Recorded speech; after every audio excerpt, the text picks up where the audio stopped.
Salut tout le monde, c'est Yvan et bienvenue dans cette nouvelle vidéo. Alors aujourd'hui, je vais vous parler donc des 8 étapes pour préparer votre mur pour poser du papier peint. Donc, avant de rentrer dans le vif du sujet, pour ceux qui me découvrent et qui découvrent du coup mes vidéos, bienvenue à vous et restez jusqu'à la fin de la vidéo puisque à la fin de cette vidéo, j'ai un cadeau pour vous. Donc, pour en revenir à la vidéo, on va commencer donc les 8 étapes. La première d'entre elles, ça va être déjà de gratter le support. Donc les supports, les murs. Donc vous allez devoir au préalable gratter vos murs. Donc qu'est-ce que j'appelle gratter? Alors ça va être, il va falloir déjà enlever voilà, tout ce qui est punaise, petites vis, rentrer les chevilles, déjà toutes ces choses-là.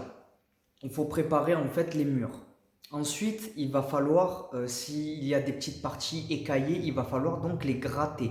Donc à l'aide d'un couteau pour gratter. C'est des couteaux exprès, voilà, vous allez dans les magasins Leroy Merlin, Castorama, ou vous allez dans des fournisseurs professionnels comme Zolpan Seigneurie. Vous allez tout de suite voir à quoi ça ressemble. Donc, vous prenez donc un couteau, vous commencez à gratter un petit peu tout ce qui est écaillé. Si vous voyez des fissures, il va falloir les creuser, donc les gratter et les creuser. Je vais vous expliquer pourquoi, dans les prochaines étapes, pourquoi il est essentiel de creuser les fissures. Donc, vient ensuite la deuxième étape, ça va être donc de passer une sous-couche sur vos murs précédemment grattés. Donc cette sous-couche, à quoi elle sert? Cette sous-couche, alors vous allez appliquer donc ce qu'on appelle une sous-couche. Pour ceux qui ne savent pas du tout ce que c'est une sous-couche, c'est une peinture qui a pour but de protéger vos murs. Donc ce n'est pas une peinture pour faire joli, c'est simplement une peinture protectrice. Donc plus communément appelée une sous-couche. Donc vous allez appliquer une sous-couche sur tous vos murs que vous avez grattés, donc pour protéger vos murs. Donc les protéger donc déjà pour que tout ce qui a été gratté ne retombe pas dans le futur, et tout simplement les protéger dans le sens où la couche d'impression en fait va permettre l'accroche des futurs matériaux qui vont venir donc sur votre mur. Donc futurs matériaux, il va y avoir des enduits, des peintures, votre papier peint, etc. Donc voilà pour la couche, la sous-couche. Donc ça c'était donc la deuxième étape. Vient la troisième étape, donc les enduits. Donc souvenez-vous dans la première étape, donc de gratter vos murs et surtout creuser les fissures. Je vais vous expliquer pourquoi il faut bien creuser vos fissures. Une fissure c'est très très fin. Au moment de passer les enduits sur votre fissure, si vous ne la creusez pas, donc si vous ne grossissez pas donc votre fissure, malheureusement l'enduit va simplement recouvrir la surface de la fissure et il ne va pas aller bien au fond de la fissure. Malheureusement, si l'enduit va simplement sur la surface de la fissure, ben, celle-ci au bout de quelques mois, elle va recraquer. Alors que si l'enduit va vraiment de partout, bien dans la fissure, au-dessus, en dessous, peu importe, de partout, dans ce cas-là, la fissure ne revient plus. Et donc, votre fissure est vraiment bien traitée. Donc, d'où pourquoi je vous disais qu'il est essentiel de bien creuser vos fissures. Donc, vos enduits. Pour en revenir aux enduits.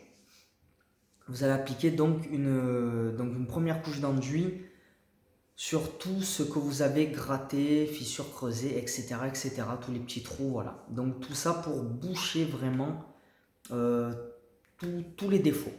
Ensuite, une fois que vous avez mis cette première couche d'enduit, vous allez en mettre donc une deuxième. Voilà, à la base, il faut mettre au moins 2 couches d'enduit. Pourquoi? Ben, vous allez vous en apercevoir vous-même quand vous allez mettre votre première couche d'enduit. Celui-ci, en fait, fait une réaction, quand il sèche, il creuse. Donc, en fait, le mur, c'est comme s'il absorbait, entre guillemets, l'enduit que vous allez appliquer. Donc, tout simplement, vous allez revoir vos défauts. Donc, vous allez mettre une deuxième couche d'enduit pour masquer cette fois définitivement vos défauts. Si au bout de la deuxième couche, vous voyez toujours vos défauts, pas de panique, vous remettez une troisième passe d'enduit. Et là, normalement, vous ne reverrez plus rien. Petit conseil que j'ai à vous donner au niveau de l'enduit, vous allez le savoir lors de la prochaine étape, la quatrième étape. N'appliquez pas des couches d'enduit trop épaisses. Pourquoi?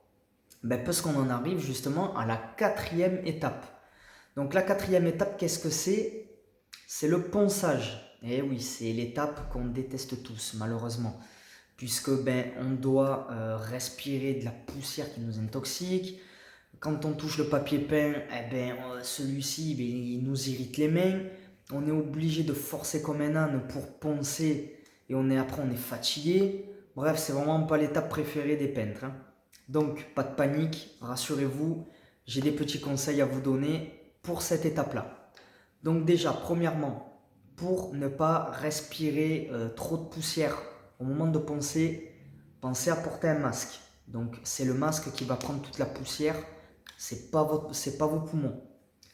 Deuxième petit conseil, donc si vous n'avez pas envie de vous retrouver avec les mains irritées avec le papier, c'est moi-même mon cas, j'utilise des gants. Donc pensez à utiliser des gants.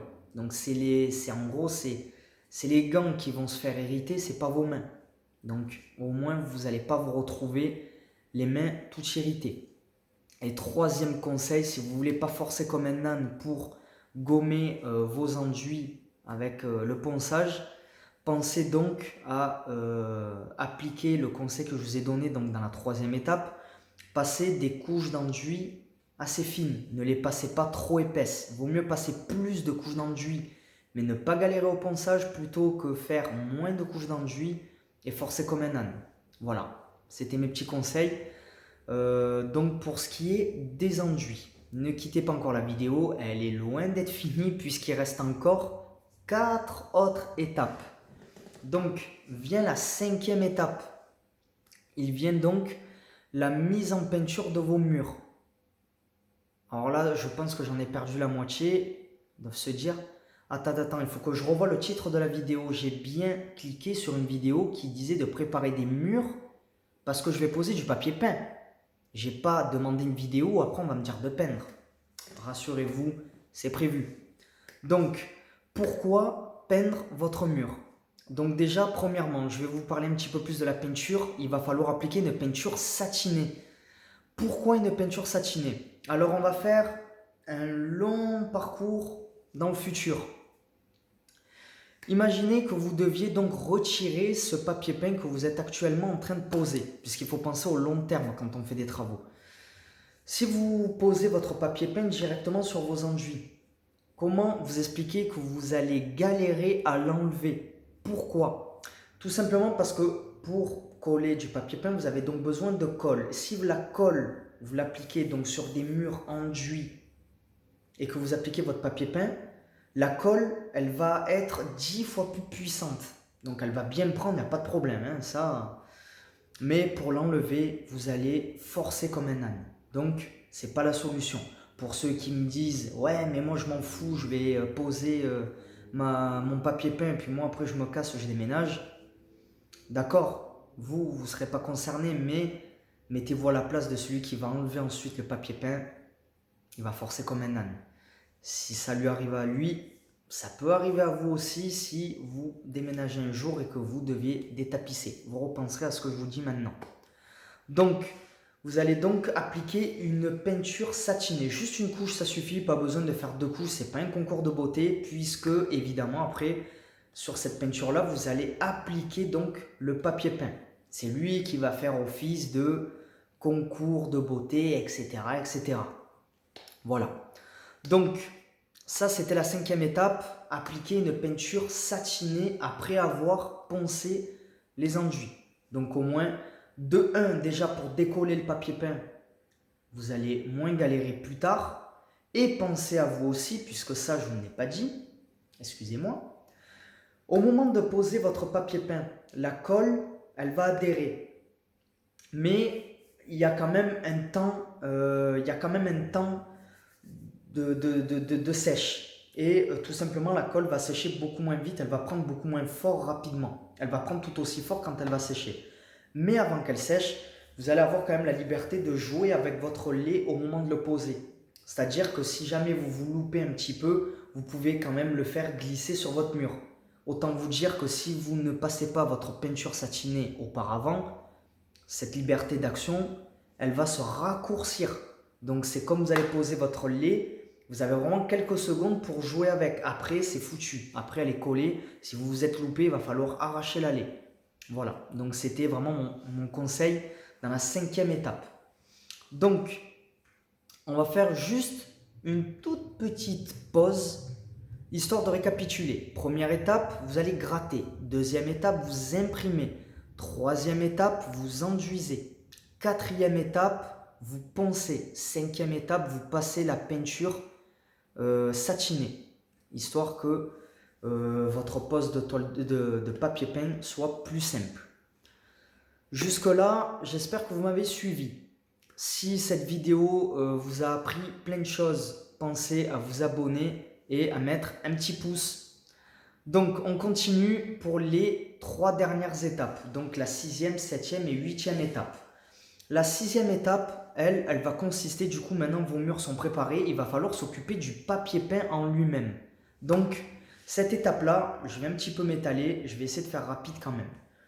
Vous avez plusieurs types de poses. Vous avez la pose sans raccord et vous avez la pose avec raccord. Donc qu'est-ce que c'est?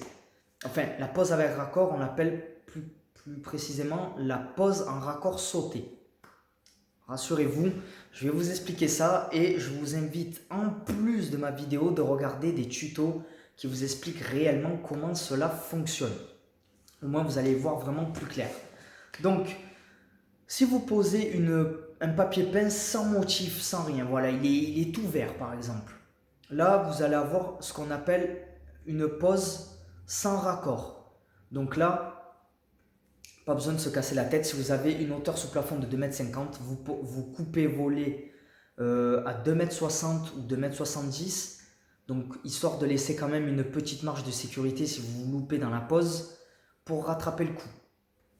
Maintenant, si vous voulez par exemple du faux bois ou de la fausse pierre, des motifs comme ça, voilà, des papiers avec ces motifs-là. Là, il est question de pose avec raccord sauté. Donc là, au moment d'acheter votre papier peint, donc les rouleaux de papier peint, je vous invite à faire une chose. Il y a toujours une petite étiquette, donc comme une fiche technique entre guillemets, du papier peint en lui-même. Et là, à ce moment-là, vous allez savoir le papier que vous achetez s'il est en raccord sauté ou sans raccord. Donc s'il est sans raccord, il n'y a pas de motif. Si vous voulez un motif, il y a forcément un raccord sauté, c'est obligé. Pourquoi un raccord sauté? Ben, tout simplement puisque si vous prenez par exemple le motif d'une main, voilà, imaginons il y a 7 mains sur le papier, et vous voulez qu'il y ait la deuxième main qui vienne en symétrie, il va falloir forcément faire un raccord sauté. Le raccord sauté va permettre à ce qu'il y ait une parfaite symétrie et donc une parfaite forme sur votre mur. C'est ce qui fait le charme de la pose de ce type de papier. Et c'est ce qui fera que vous aurez votre faux mur en pierre ou en bois. Maintenant, si vous ne respectez pas ce raccord sauté, vous allez avoir votre premier motif ici, le deuxième ici. Ça ne va pas tomber pile poil. Vous comprenez ce que je veux dire?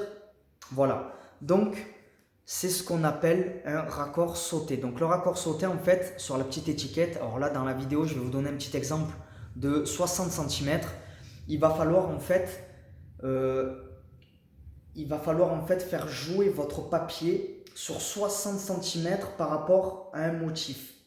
Donc, pour que tous les motifs se concordent bien précisément. Il va falloir donc faire jouer ça de 60 cm. Je vous dis 60 cm, là c'est un exemple purement fictif. Justement, dans cette petite étiquette dont je vous parle, il y a justement la distance de ce raccord sauté. Ça peut être 20 cm, 30 cm, 60 cm, 80 cm. Ça après, c'est selon les papiers, je ne peux pas vous le prédire à l'avance malheureusement. Donc veillez bien à regarder toutes les étiquettes.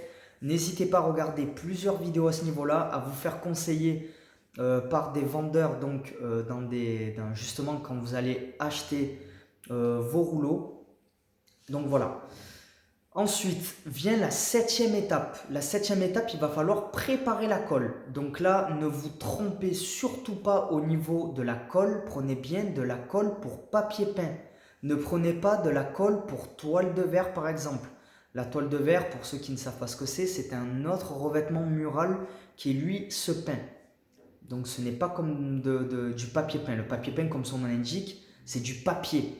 La toile de verre, ben, c'est composé de fibres de verre. Donc il faut une autre colle qui est plus puissante. Donc je l'ai expérimenté moi-même à mes dépens. Je m'étais trompé de colle il y a de ça, bon, il y a des années déjà, c'était à mes débuts. Et j'ai pris de la colle toile de verre pour coller du papier peint. Comment vous expliquer que quand j'ai posé mon papier peint sur le mur, il n'a plus branché. Voilà, il n'a plus branché. Donc impossible de corriger le tir, tout ça va. Comme je l'ai posé, j'ai attendu quoi aller. Montre en main 3 secondes, il ne bougeait plus. Donc il a fallu que je retire mon papier peint. En plus de ça, j'ai pas eu de bol, ça m'a arraché la moitié du mur avec. Parce que comme je vous ai dit, la colle elle est costaud. Et ben, malheureusement, il a fallu que je reprenne mon mur. Bref, ça a été une mésaventure. Donc pour vous éviter la même, faites très attention à la colle que vous allez prendre. Prenez bien de la colle pour papier peint. Voilà, c'est une colle qui est exprès pour le papier peint. Au moment où vous allez l'appliquer donc sur votre papier peint, et ensuite quand vous allez coller celui-ci sur le mur, si vous avez bien suivi mon conseil de mettre une peinture satinée, juste une couche ça suffit. Dans ce cas là vous allez voir votre papier va glisser tout seul, vous allez pouvoir bien le travailler, vous allez bien pouvoir faire les bords à bord et ensuite vous avez plus qu'à maroufler tout ça et ensuite le tour est joué. Donc je viens de m'étaler un petit peu sur la 8e étape. La 8e étape, elle consiste donc à la pose du papier peint. Donc la pose du papier peint, vous l'avez compris au fur et à mesure tout au long de cette vidéo. Pour que votre pose de papier peint se passe bien, il y a donc des règles à respecter. Vraiment, les conseils que j'ai vraiment à vous donner sur ça, j'insiste sur cette peinture satinée et ensuite sur la bonne colle. Si vous respectez déjà ces deux choses, et le troisième conseil aussi pour bien faire attention à l'étiquette, donc la fiche technique qu'il y a sur le papier, donc pour éviter de vous retrouver avec des mauvaises surprises, si vous respectez ces 3 étapes, croyez-moi sur parole, la pose de votre papier peint va se passer comme sur des roulettes. Voilà, cette vidéo maintenant touche à sa fin. Chose promise, chose due, je vous l'ai dit en début de vidéo, à la fin de cette vidéo, je vous offre un cadeau. C'est chose faite, donc en dessous de la vidéo, il y a la description et dans la description, il y a une formation offerte. C'est le cadeau que j'ai à vous offrir. Donc, si vous voulez en savoir plus sur toutes ces préparations-là dont je viens de vous évoquer dans cette vidéo, je vous explique ça bien plus en détail encore dans cette formation offerte. C'est totalement gratuit. Comment ça marche? Vous allez dans la description. Vous cliquez sur le lien de la formation offerte, ça va vous conduire sur une page où je vais vous demander votre mail. Pas d'arnaque, rassurez-vous, je vous demande votre mail tout simplement puisqu'il faut bien que je vous envoie la formation. Ensuite, cette formation, donc, vous allez la recevoir sous forme de plusieurs vidéos. Chaque vidéo va reprendre chacune des étapes que je vous ai mentionnées dans cette vidéo. Et ensuite, qu'est-ce que vous allez apprendre de plus? Tout simplement, vous allez apprendre beaucoup plus de choses dans cette formation offerte puisque j'ai beaucoup plus de temps pour m'étaler sur cette formation. Cette formation fait plus d'1 heure.